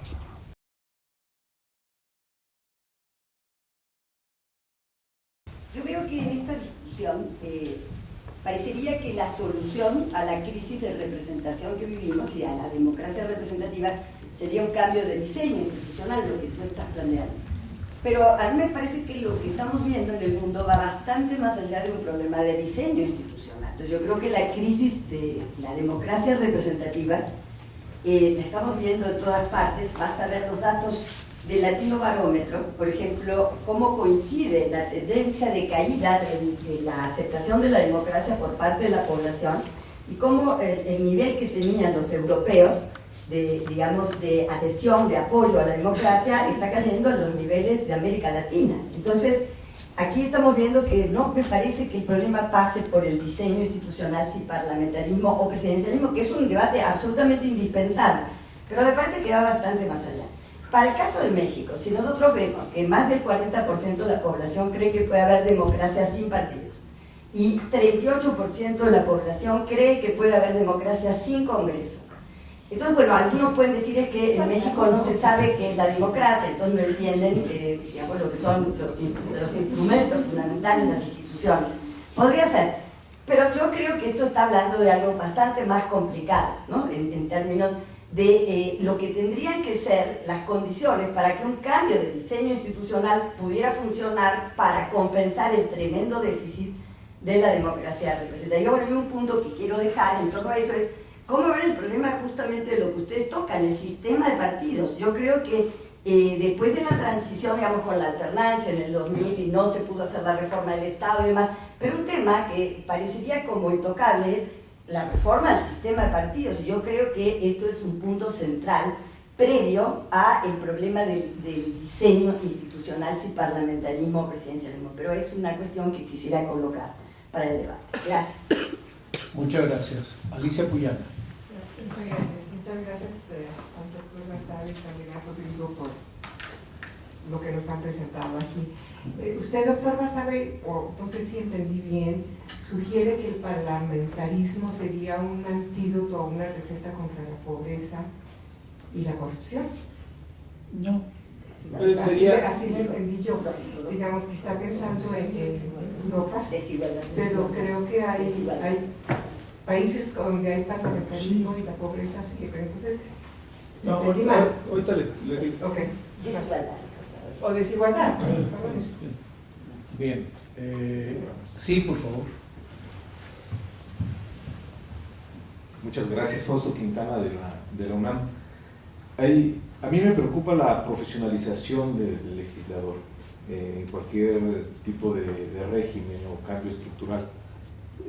Agustín, ¿de qué forma el parlamentarismo podría precisamente fortalecer esta visión que luche contra los estigmas que señalabas, el de la corrupción, el de la desigualdad? 3 años en 3 periodos de gobierno, como se está planteando, de 3 años, podría ser lo ideal, o cuántos periodos, o hasta qué momento el legislador podría decirse que es profesional. No necesariamente el tiempo le daría a un legislador esta virtud. A lo mejor alguien de 15 años o 15 años de trayectoria podría cometer los mismos errores. ¿Cuál es tu opinión al respecto? Muchas gracias. 3 preguntas, respuesta. A ver, en la primera, coincido totalmente contigo, son 2 cosas diferentes. Un debate es presidencialismo, parlamentarismo, y ese es un debate propio de México en este momento, por lo menos yo quiero creer que debería ser. Y otro debate es la crisis global de la democracia representativa, mucho más profunda, mucho más grave que el parlamentarismo, presidencialismo en el caso de nuestro país. Para combatir esa crisis de la democracia representativa se necesitan cosas que todavía no hemos inventado. Yo creo que va más allá también de reformar el tema de partidos. Hay cosas mucho más de más hondo calado que necesitamos hacer. Se han escrito varios libros interesantes que ya apuntan en ese sentido. Recuerdo uno de McCormick que se llama Machiavellian Democracy, en donde él propone la creación de una asamblea popular que contrapese los poderes oligárquicos y la tendencia a la plutocracia y tal, ¿no? Recuerdo uno de Shapiro por ahí también, sobre el mismo tema. Tengo otro por ahí, todavía no lo leo, ese, ya ni me acuerdo ni cómo se llama el autor, a lo mejor tú lo conoces, pero va en varios libros recientes, me refiero del último año, de los últimos 12 meses por ahí, en Estados Unidos, con ese mismo tema, o sea, la preocupación de qué hacer para contrarrestar la crisis democrática que vivimos en el mundo. Pero coincido contigo, son cosas diferentes, y el tema presidencialismo y parlamentarismo es algo que creo que México tiene que resolver antes de siquiera ponerse a pensar en resolver un problema global como el otro, ¿no? Primero resolvamos nuestro desarreglo institucional, que no arreglo institucional, y yo diría, vayamos al parlamentarismo y pensemos luego qué hacer, cómo contribuir a combatir esa crisis democrática. No creo que que el parlamentarismo sea la solución a los problemas sociales. Por supuesto que no. El parlamentarismo es un sistema, es un régimen que permite procesar las decisiones, las diferencias de manera más ordenada. En mi opinión, para México sería mucho más armónico, mucho más dúctil, haría las cosas menos difíciles, procesaría más rápidamente reformas, es otra cosa. Lo que yo creo que se necesita para combatir las dos lacras que mencioné es otra cosa. Yo, por ejemplo, para la corrupción, en mi opinión, y no es que yo quiera promover mi nuevo libro para que lo compren, pero pues ya que estamos en eso, ¿verdad? Contra mi voluntad, les voy a decir que en un ensayo que acabo de publicar, publiqué hace como un año y medio, que se llama Mexicanidad y Esquizofrenia, que publicó Océano, hablo de esa proclividad a poner la norma muy lejos de la realidad y de lo que les decía hace rato, ¿no? De la cátese pero no se cumpla. Y cuando la norma está muy lejos de la realidad, la brecha se llena con códigos de reglas no escritas, que es lo que guía a México todos los días. Eso es lo que aquí funciona. Los códigos de reglas no escritas. Y cuando somos un país de reglas, cuando existe un país de reglas no escritas, entonces se pierde la ley como referente. La ley deja de ser un referente del comportamiento, ¿no? Y se cae en la cultura de la ilegalidad y se cae en la corrupción y todo eso. Entonces yo creo que acercar la norma a la realidad, con una nueva constitución, con una revisión sistémica de los reglamentos y de las leyes secundarias para hacerlos más cercanos a la realidad, menos alambicados, menos complejos, más realistas, pues, combatiríamos la corrupción. Esa es una de mis sugerencias para combatir la corrupción. Pues, yo sí creo, sí hay cultura política de la corrupción, pero este viejo debate de civic culture y rational choice, es un falso debate en mi opinión, son las dos cosas, pero para mí la cultura de la corrupción en México nace de un mal diseño legislativo, nace de la herencia española centralizadora y burocratizante del imperio español que diseñaba todo desde Madrid con absoluta ignorancia de la realidad de las colonias y que llevaba pues a todas esas simulaciones que nos han hecho tanto daño y que nosotros, por cierto, ese modelo español lo hemos profundizado y sublimado, ¿no? Yo sí creo que de ahí nos viene esa cultura de la corrupción, ¿no? Hay un pero creo también que la parte cultural se ha exagerado. El mismo mexicano que de este lado de la frontera, y yo soy de Nuevo León, yo estoy acostumbrado, como todos los que vivimos por allá, a cruzar la frontera de chavos, íbamos muy seguido a Estados Unidos y todo. El mismo mexicano que de este lado de la frontera va manejando su coche a exceso de velocidad y tirando basura por la ventana y pasándose los altos y todo, cruza la frontera y le baja la velocidad y observa muy bien los semáforos y se para y cuida mucho y no tira basura. ¿Y qué pasó? ¿Cambió en 5 segundos al cruzar el puente el ADN milenario? Pues no, simplemente ese mexicano está siendo racional de este lado de la frontera y de aquel lado de la frontera. De este lado lo racional es violar la ley. ¿Por qué? Porque sale más barato, porque es más fácil, es más rápido, es más conveniente.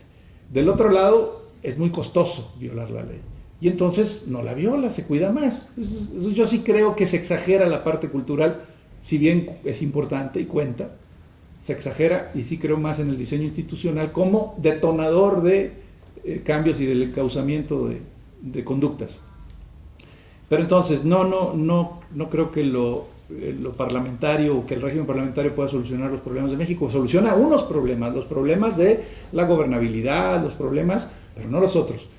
Y quizás el de la desigualdad pudiera estar más vinculado, pero no al régimen parlamentario, sino a la crisis de la democracia, ¿no?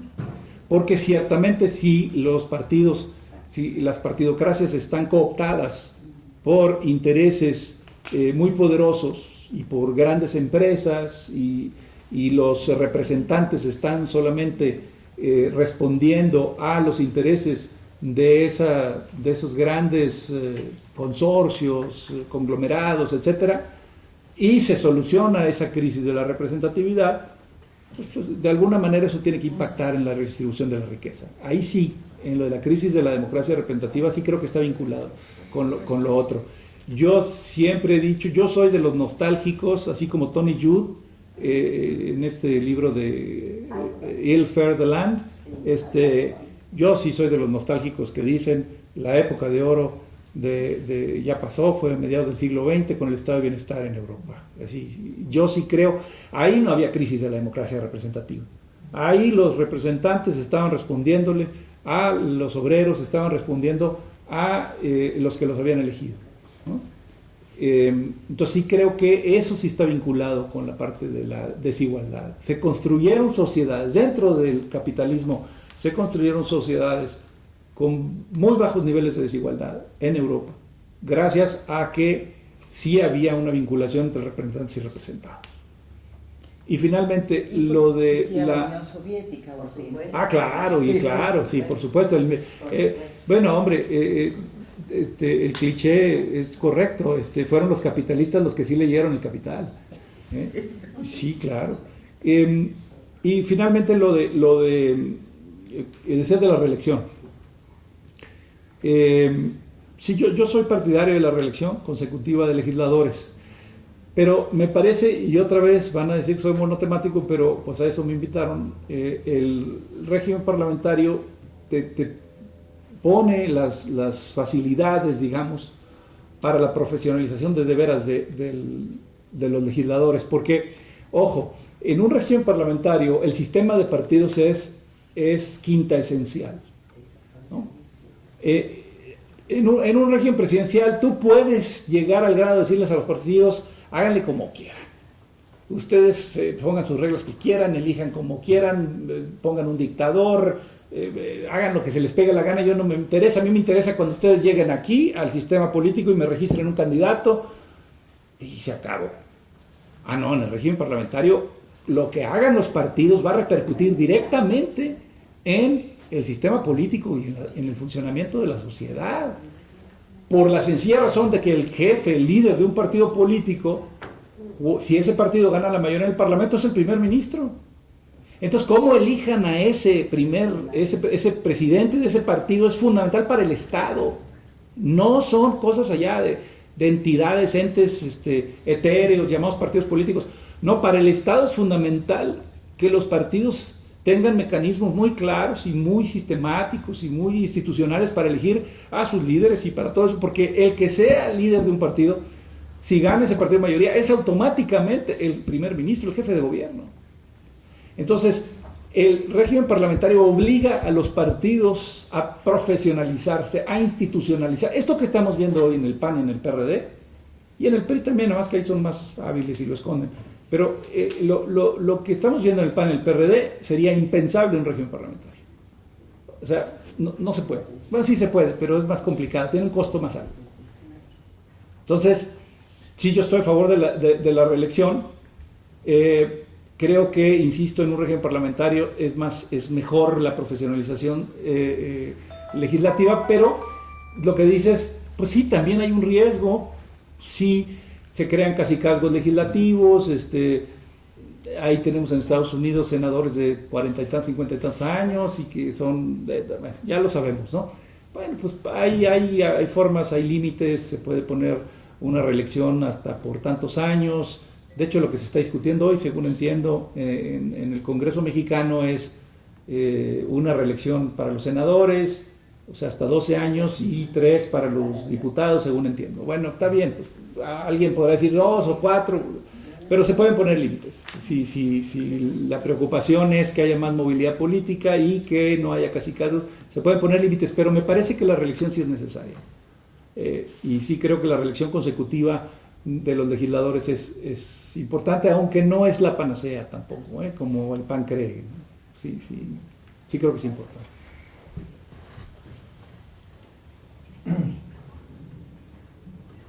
Si nadie levanta la mano, yo tengo un par de...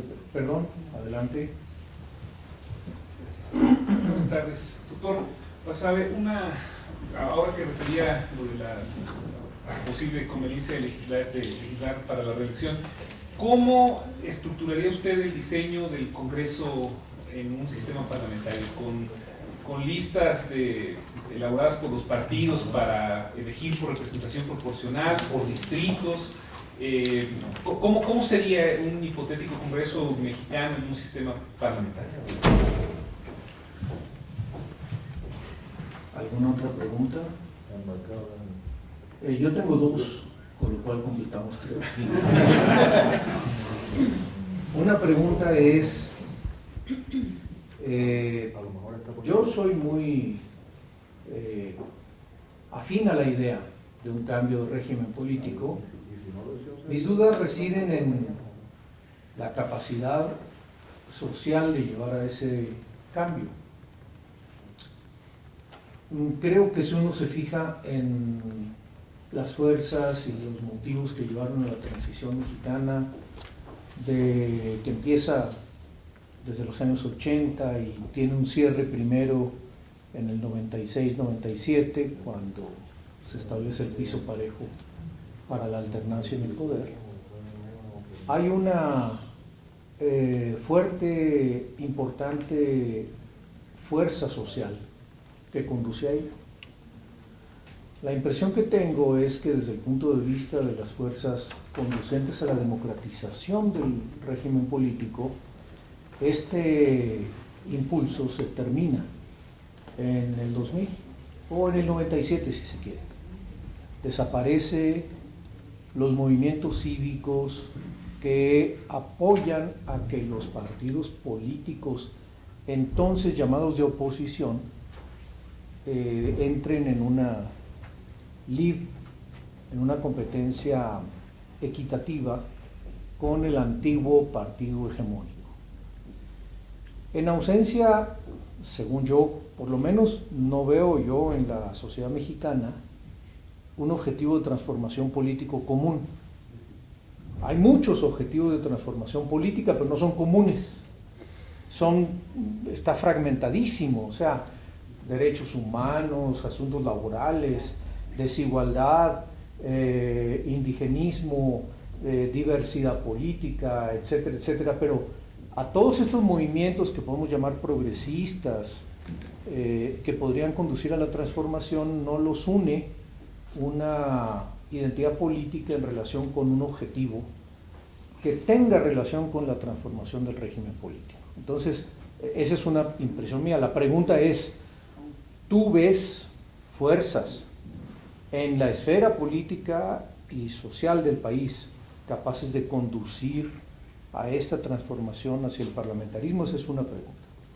Y la otra es más fantasiosa, quizá más centrada en la utopía, pensando mucho en esto que hemos discutido ya a lo largo de más de una década o más, 2 décadas. Desde el Grupo San Ángel andábamos discutiendo estas cosas. Van a cumplirse 19 años este año y 20 el próximo de aquel evento, de aquel movimiento. Cuando discutimos la diferenciación o la disyuntiva entre el régimen presidencial y el régimen parlamentario, y al pensar en régimen parlamentario, que yo insisto, me parece la mejor forma, no estamos mirando hacia atrás en lugar de hacia adelante. No estamos mirando hacia la Revolución Francesa y los momentos fundacionales de las democracias que después de 200 años hoy están en crisis y respecto de las cuales tendríamos que preguntarnos cosas más de fondo que el punto de organización del régimen. Y eso, vaya, dicho muy rápidamente, me parece que es un tema. Entonces, como hice 2 preguntas, pues ya son 3. Y luego hacemos otra ronda. Bueno, la primera, a mí no me desagrada el sistema de mayoría relativa y representación proporcional de México. Digo, puede mejorarse, pero la coexistencia de mayoría relativa y representación proporcional no me desagrada. Habría que ver si se puede hacer, como algunos han dicho, una cámara, la baja, de pura representación proporcional, y una cámara, otra, la alta, de pura mayoría relativa, o hacer otro tipo de combinación, pero La combinación de mayoría relativa y representación proporcional a mí me parece más o menos adecuada. Vamos, no me molesta.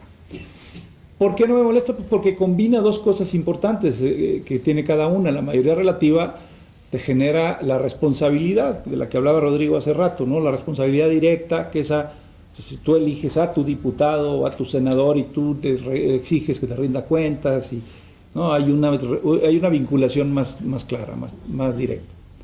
Y la otra, la representación proporcional, te permite, pues son muchas cosas.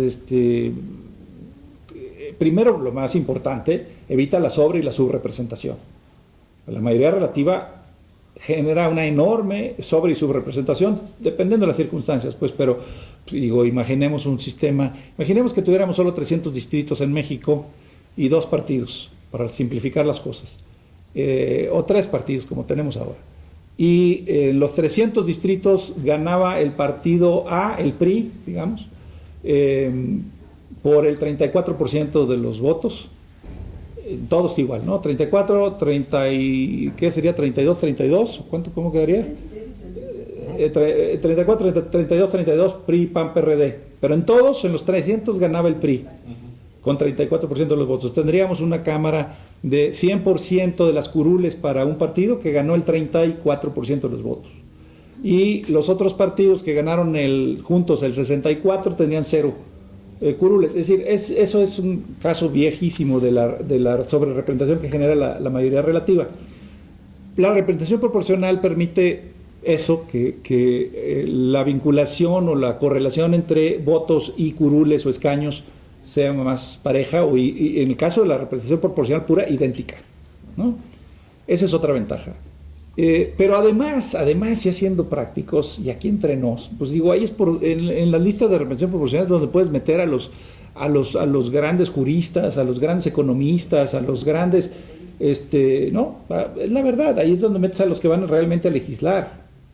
Porque, digo, combinar en un candidato de mayoría, si tuviéramos pura mayoría relativa, combinar en un candidato, digamos, a Mario Molina y a Pedro Infante, es difícil, ¿no? Es decir, me refiero a un gran técnico, un hombre muy capaz para su especialidad y además carismático, que arrastre a las multitudes y gane los votos, ¿no? Entonces también seamos realistas, para eso también funciona la representación proporcional.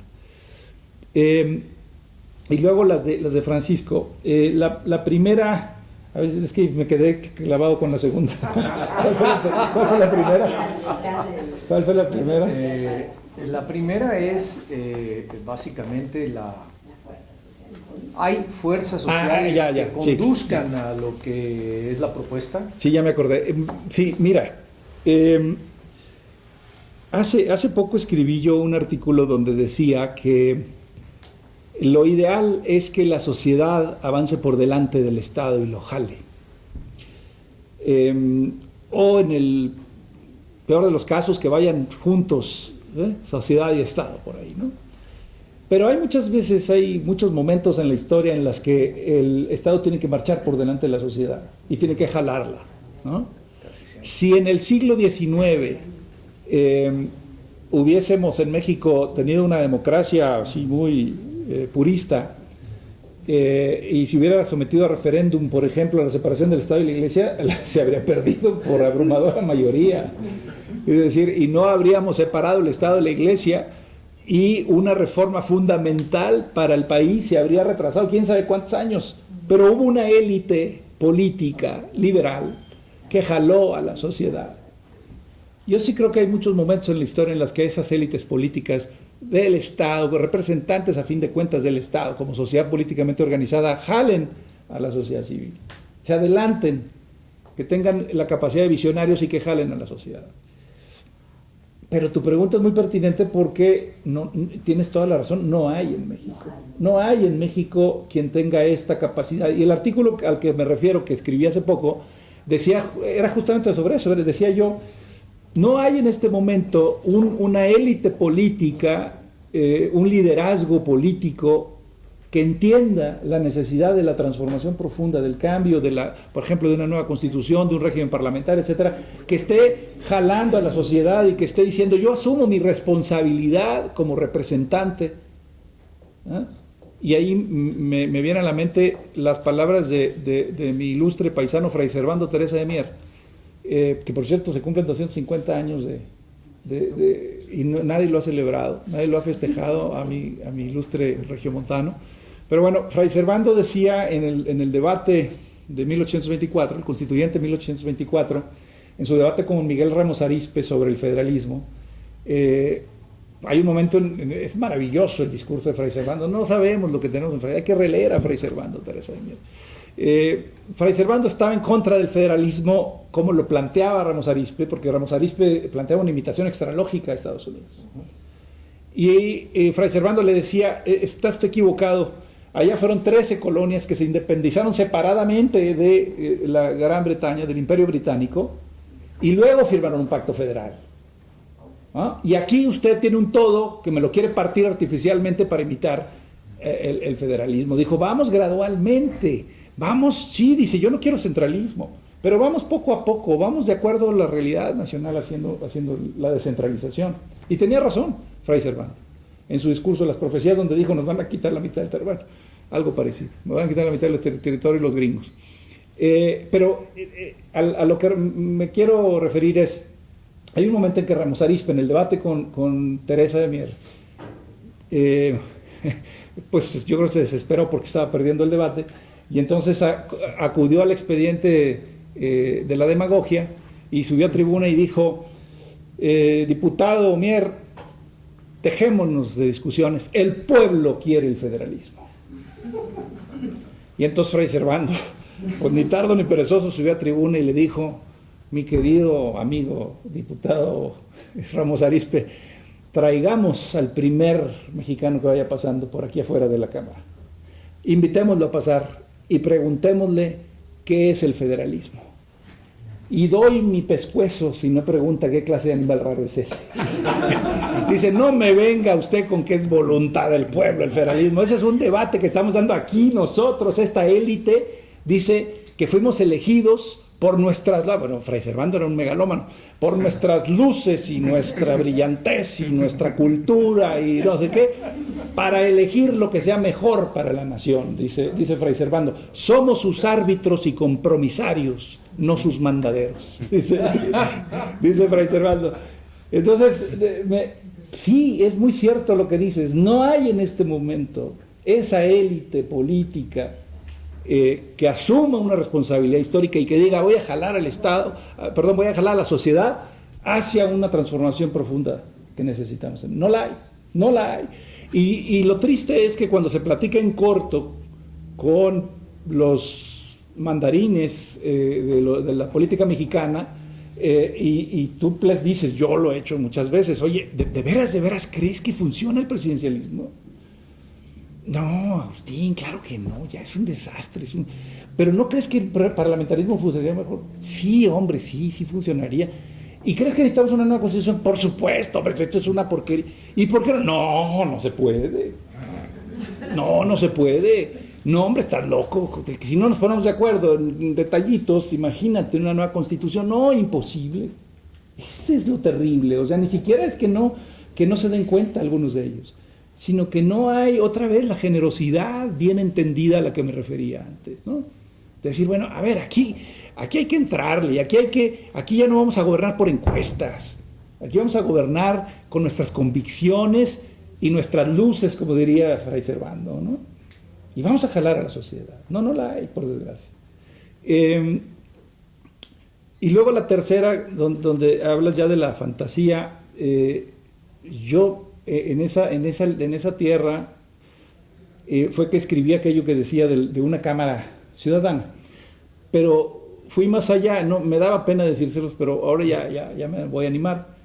Fui más allá porque decía, es una cámara ciudadana electa con puros candidatos independientes, no hay partidos políticos en esa cámara sería el Senado, y de ahí el presidente rotatorio, porque se rotaría la presidencia, sería el jefe de Estado.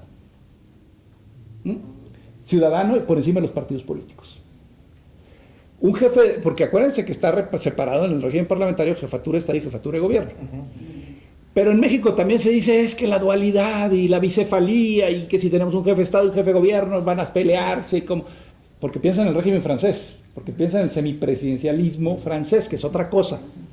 Y el presidente tiene mucha más fuerza en Francia, el presidente como jefe de Estado, que el primer ministro, y eso es otra cosa. Yo no, yo digo, un jefe de Estado, que es esa figura decorativa que hay en la mayoría de los regímenes parlamentarios europeos, pero que sirven en los momentos críticos, como fuentes de unidad, incluso, mira, el tan desprestigiado rey Juan Carlos, que en su momento, cuando el intento de golpe de Estado, ¿no? Todavía no andaba cazando elefantes, pero en ese entonces, pues salvó el golpe de Estado, asumió su papel de jefe de Estado y convocó en televisión a las Fuerzas Armadas a la lealtad y bajó a Tejero.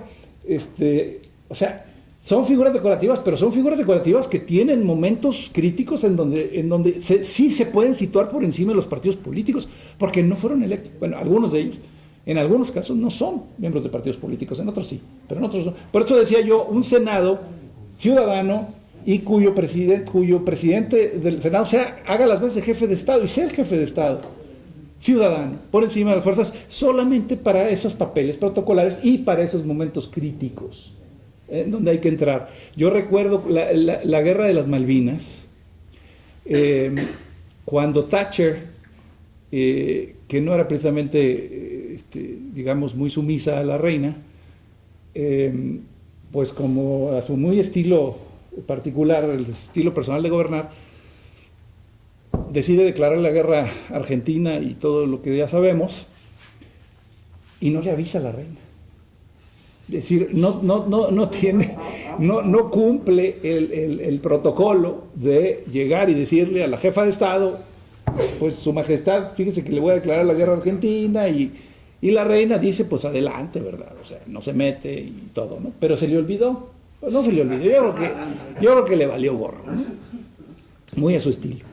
Y declara la guerra, y la reina se entera por la prensa, se entera por los medios, y monta en cólera, y le marca, le dice, comuníquenme a 10 Downing Street, y resulta que le contestan al ujier de la reina, le dicen que está ocupada la primera ministra, que no puede tomar la llamada.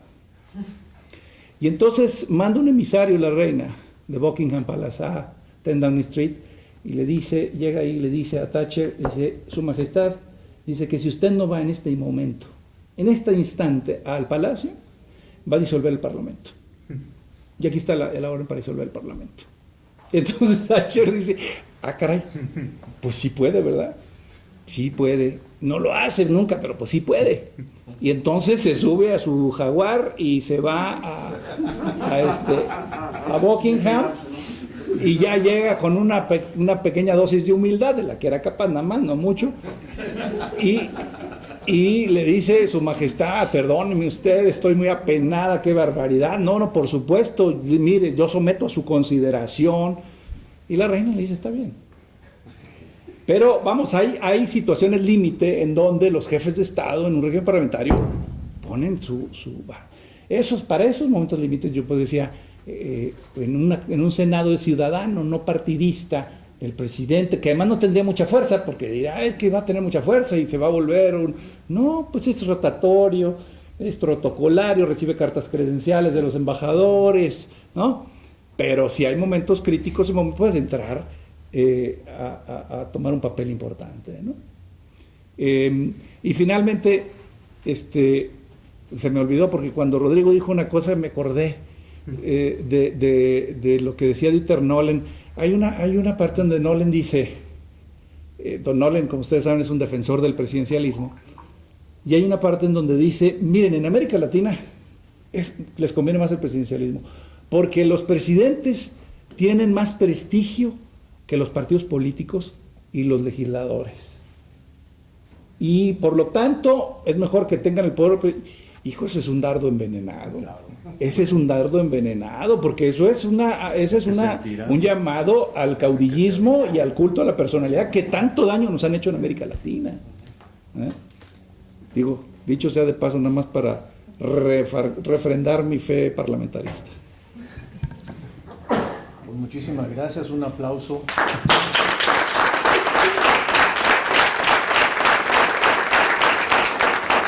Bueno, pues, ha sido más que desde luego una presentación magistral y una conversación sumamente útil, fértil, incitante, imaginativa y provechosa. Creo que yo me doy por satisfecho con la respuesta segunda, que era la más provocativa.